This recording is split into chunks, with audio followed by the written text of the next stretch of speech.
नमस्कार, BTV news में स्वागत है आपका। आइए खबरों की शुरुआत करते हैं इस खबर के साथ। लोकसभा चुनाव के लिए भारतीय जनता पार्टी द्वारा प्रत्याशियों की पहली सूची जारी कर दी गई है। जबलपुर लोकसभा के लिए पार्टी के नए चेहरे का चुनाव करते हुए मध्य प्रदेश में बीजेपी के प्रदेश मंत्री आशीष दुबे को उम्मीदवार घोषित किया गया है। जबलपुर में भाजपा के लोकसभा प्रत्याशी को लेकर चल रही अटकलों पर विराम लग गया है। भारतीय जनता पार्टी ने पहली लिस्ट जारी कर दी है और जबलपुर से भाजपा के प्रदेश मंत्री आशीष दुबे को प्रत्याशी घोषित किया गया है। टिकट की घोषणा के साथ ही आशीष दुबे के परिजनों और उनके समर्थकों में खुशी की लहर देखी गई और उन्होंने मिठाई खिलाकर खुशी का इजहार किया।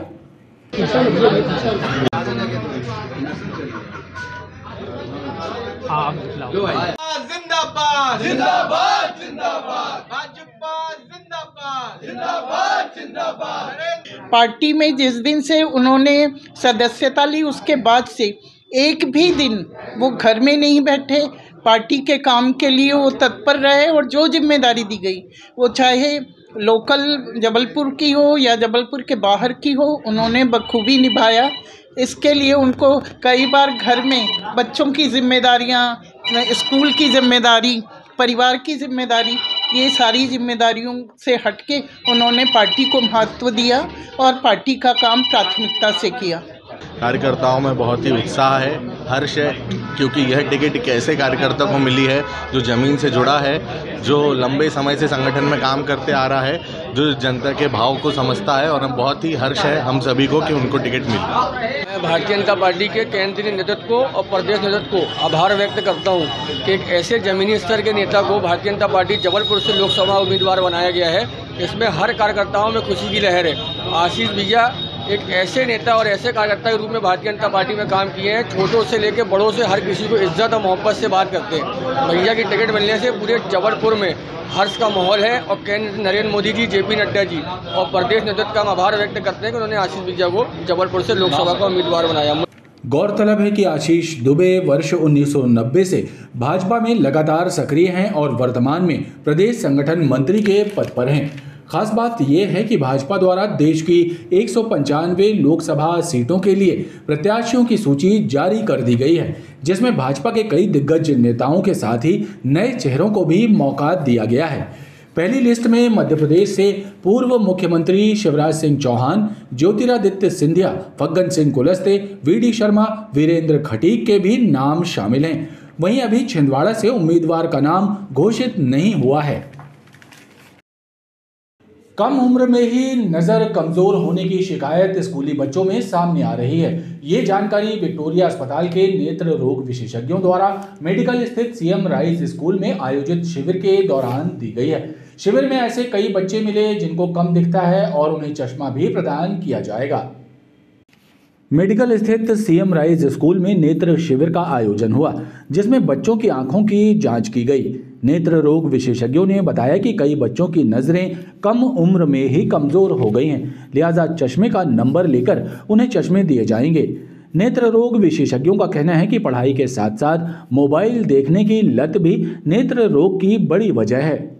मैंने 52 बच्चे को चेक किया है, उसमें हमको 10 बच्चे ऐसा मिला है जो जिनको कम दिखता है, उसको आई चेकअप करके उसका नंबर निकाले गए हैं और ये चश्मा हम लोग बना के ला के बच्चे को देंगे। और इसके अलावा इसके पहले मैं छापर आदिवासी स्कूल गए थे, वहाँ पे करीब मैं 250 बच्चे को चेक किया। एकलव्य आदर्श आवासीय परिसर में वहाँ पे करीब मेरे को 47 बच्चे मिला हैं, उनको भी चश्मा बना के हम लोग वही दिया जाएगा। मुझे दिखता नहीं है तो मैम ने मेरा चेकअप किया, फिर वो मुझे चश्मा देंगी। ब्लैक बोर्ड में जो लिखते हैं वो दिखाई नहीं देता था। वहीं आदिवासी विद्यालय छापर में भी 47 बच्चों की आंखों की रोशनी कम हुई है, लिहाजा उनका भी इलाज किया जा रहा है। मध्य प्रदेश अधिकारी कर्मचारी संयुक्त मोर्चा द्वारा जिला प्रशासन को एक पत्र सौंपकर शासकीय कर्मचारियों के साथ मारपीट करने वाले आरोपी की गिरफ्तारी की मांग की है। इसके अलावा कुल 9 सूत्रीय मांगों को भी जल्द से जल्द पूरा करने पर जोर दिया है। शासकीय कर्मचारियों की 19 सूत्रीय मांगों को लेकर मध्य प्रदेश अधिकारी कर्मचारी संयुक्त मोर्चा ने जिला प्रशासन को राज्य सरकार के नाम एक मांग पत्र सौंपा, जिसमें कर्मचारियों की विभिन्न मांगों का जिक्र करते हुए उन्हें जल्द से जल्द पूरा करने पर जोर दिया है। इसके अलावा बैदराना मोहल्ले में अतिक्रमण हटाने संबंधी नोटिस चस्पा करने गए कर्मचारियों के साथ मारपीट करने वाले आरोपी को गिरफ्तार करने की भी मांग की है। जबलपुर कलेक्टर महोदय को ज्ञापन सौंपकर और यह मांग की है कि अभी हमारे कुछ तहसील के कर्मचारी और नगर निगम के कर्मचारी जो गोरखपुर थाना के अंतर्गत किसी ने सरकारी ज़मीन पर कब्जा किया हुआ था, उनको बेदखली का नोटिस लगाने गए थे और उनके साथ मारपीट की घटना हुई है। उसके विरोध में हमने आज कलेक्टर महोदय से हमने ज्ञापन दिया है और हमने कलेक्टर महोदय से भी फ़ोन पर बात करके आग्रह भी किया है कि आपने FIR करा दिया, उसके लिए धन्यवाद, किंतु उनके खिलाफ उनकी गिरफ्तारी होना चाहिए। अपनी मांगों के संबंध में आज यहाँ पे कलेक्टर महोदय को ज्ञापन दिया है। कर्मचारियों को आज एक लंबित जो मांग है, मुख्यमंत्री चिकित्सा बीमा योजना, पेंशन का लाभ, महंगाई भत्ता, कर्मचारियों का लंबित चौथे समय का लाभ, ये समस्त समस्याओं को लेकर के आज ज्ञापन दिया गया है। माननीय मुख्यमंत्री तक ये आवाज़ पहुंचाने के लिए हमारे बीच में प्रदेश अध्यक्ष पहुंचे थे, योगेंद्र दुबे जी थे। इस ज्ञापन के माध्यम से कर्मचारियों की 19 सूत्री जो मांगे हैं उनका ज्ञापन दिया गया है। हम शासन से मांग करते हैं, निवेदन भी करते हैं कि कर्मचारियों की इन ज्वलंत समस्याओं का तत्काल निराकरण किया जाए, जिससे कर्मचारी लगन से अपना कार्य कर सकें। इस अवसर पर संगठन के सदस्य मौजूद रहे। जिले के विभिन्न क्षेत्रों से आ रही अवैध उत्खनन की शिकायतों पर कलेक्टर दीपक कुमार सक्सेना ने सख्त रुख अपनाया है। उन्होंने राजस्व अधिकारियों, पुलिस और खनिज अधिकारियों को रेत माफियाओं के विरुद्ध कार्रवाई करने के निर्देश दिए हैं। साथ ही रेत ठेकेदारों की भी बैठक आयोजित करने की बात कही है। बरगी, बरेला, हिरन नदी क्षेत्र समेत अन्य इलाकों में हो रहे रेत एवं मोरम के अवैध उत्खनन की शिकायतों को कलेक्टर दीपक कुमार सक्सेना ने गंभीरता से लिया है और संबंधित अधिकारियों को कार्रवाई करने के निर्देश दिए हैं। कलेक्टर का कहना है कि अवैध रूप से रेत और मोरम का उत्खनन करने वालों को बख्शा नहीं जाएगा। वहीं रेत ठेकेदारों की बैठक भी जल्द ही आयोजित की जाएगी, जिसमें उत्खनन का मुद्दा प्रमुख रहेगा और उनकी परेशानियों पर भी सुनवाई होगी। कल माननीय विधायक जी भी आए थे, उन्होंने भी मुझे बताया, पूर्व विधायक जी उन्होंने भी कहा है। मैंने रेवेन्यू की, पुलिस की और माइनिंग की तीनों टीमों को कहा है कि लगातार निगरानी रखें और जहाँ कहीं भी अवैध उत्खनन की इस तरह की शिकायतें आती हैं उस पर सख्त कार्रवाई करें। इसके साथ साथ जो रेत के जो कॉन्ट्रैक्टर हैं और मुरम के जो कॉन्ट्रैक्टर हैं उनके साथ अभी हम बात भी करने जा रहे हैं ताकि उनका भी पक्ष जान सकें कि इस तरह की शिकायतें क्यों आ रही हैं। श्री दत्त भजन मंडल एवं रामदास सेवा समिति के तत्वावधान में समर्थ स्वामी रामदास महाराज की स्मृति में 3 दिवसीय दास नवमी कार्यक्रम का शुभारंभ किया गया।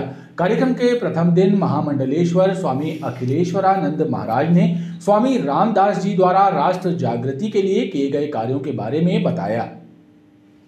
छत्रपति शिवाजी महाराज के गुरु स्वामी रामदास महाराज की स्मृति में गोल बाजार स्थित श्री दत्त मंदिर में दास नवमी मनाई जा रही है। 3 दिवसीय कार्यक्रम के पहले दिन महामंडलेश्वर स्वामी अखिलेश्वरानंद ने अपने विचार व्यक्त किए और रामदास महाराज द्वारा आध्यात्म एवं राष्ट्र जागृति लाने के लिए किए गए कार्यों का वर्णन किया। उन्होंने बताया कि किस तरह सनातन धर्म और देश की रक्षा के लिए उन्होंने मुगल शासन काल में कार्य किए। जब भारत में मुगलों का साम्राज्य था और उन मुगलों तथा अन्य जो वहाँ के साम्राज्य थे उनसे संघर्ष देने के लिए जो जनता को, सामान्य जनों को तैयार किया, वो समर्थ गुरु रामदास जी ने तैयार किया।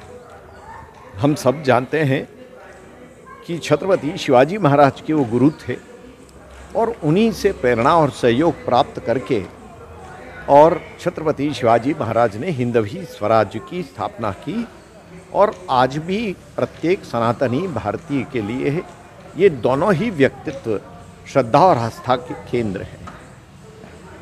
जिला अस्पताल में खड़े पुराने वाहन कबाड़ में तब्दील हो गए हैं, लेकिन उनकी नीलामी की प्रक्रिया पूरी नहीं हो पाई है, लिहाजा वाहन जंग खा रहे हैं। हालांकि CMHO डॉक्टर संजय मिश्रा का कहना है कि गाड़ियों की नीलामी के लिए रेट कम करके दोबारा से टेंडर निकाले गए हैं। विक्टोरिया अस्पताल परिसर में खड़े पुराने वाहन कबाड़ बन रहे हैं। इनमें एम्बुलेंस सहित अन्य वाहन शामिल हैं, जो लंबे अरसे से परिसर में रखे गए हैं, लेकिन अभी तक उनका ऑक्शन नहीं हो सका है। हालांकि सीएमएचओ डॉक्टर संजय मिश्रा ने बताया कि पूर्व में निविदा निकाली गई थी, लेकिन उन दरों पर कोई भी ठेकेदार वाहन खरीदने को तैयार नहीं हुआ। लिहाजा एक बार फिर से नए सिरे से टेंडर निकाले गए हैं।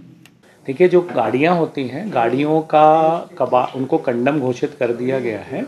इसमें 108 और दूसरी अन्य एम्बुलेंस भी हैं। और उसका नियम ये है कि हमको जो हमारे स्वास्थ्य में मैकेनिकल डिपार्टमेंट है, इंजीनियरिंग मैकेनिकल डिपार्टमेंट, उससे हम लोगों को पहले एक एस्टीमेट लेना होता है कि कौन सी गाड़ी को कितने पैसे में बेचा जा सकता है या ऑक्शन किया जा सकता है।